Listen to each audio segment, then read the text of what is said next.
Hello, welcome to Movies with Martha. My name is Martha and I'm reviewing In the Heat of the Night. Movie shark, do do do do, movie shark, do do do do, movie shark. In the Heat of the Night is a classic movie from the 60s starring Sidney Poitier, if that's how you pronounce his name.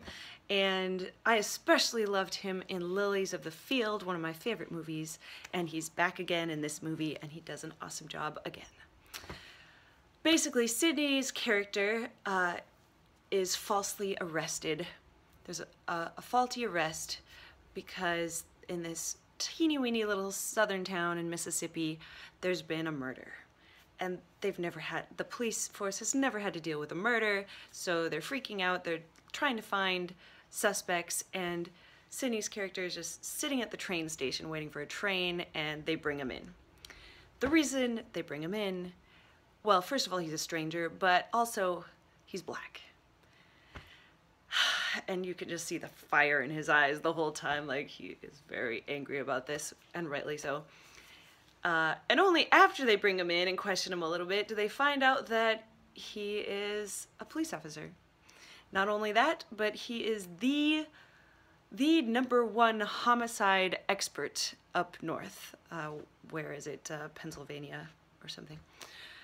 So, yeah, so they eat humble pie, and the sheriff of this town again and again just eats humble pie with having to work with this guy. All these stereotypes and assumptions that come out that people have. First of all, he's dressed in a really nice suit, and none of the black people in town dress like that. And, you know, there's a lot of racist themes in this movie that come out. And based on the era that the movie was made in, that's a big statement that they're bringing forth. But it's a very well done movie. He's trying to solve this murder, and Sidney's character actually has to get in touch with his own prejudices as well. He almost goes after the wrong guy because of those prejudices, and he only realizes that later on. So for both him and the sheriff, they have to question their own assumptions that they've been living with and come to a new understanding.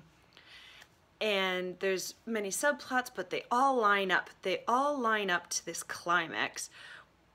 Everything comes to a head at this climax. A lynch mob is coming, and the murderer is coming, and everything. They all come to a head here, and there's a shootout, and it's an excellent climax.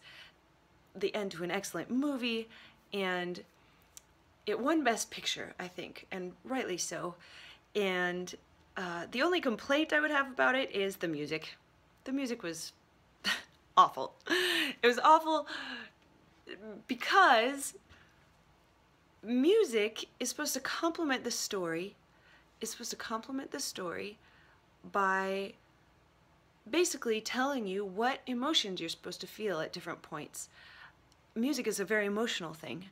And in this movie, the music did not match up. The emotions that the music was trying to bring forth did not match up with what was happening in the story at the time. Like, yeah, the music was pretty bad. However, the story and the film and the acting were all excellent.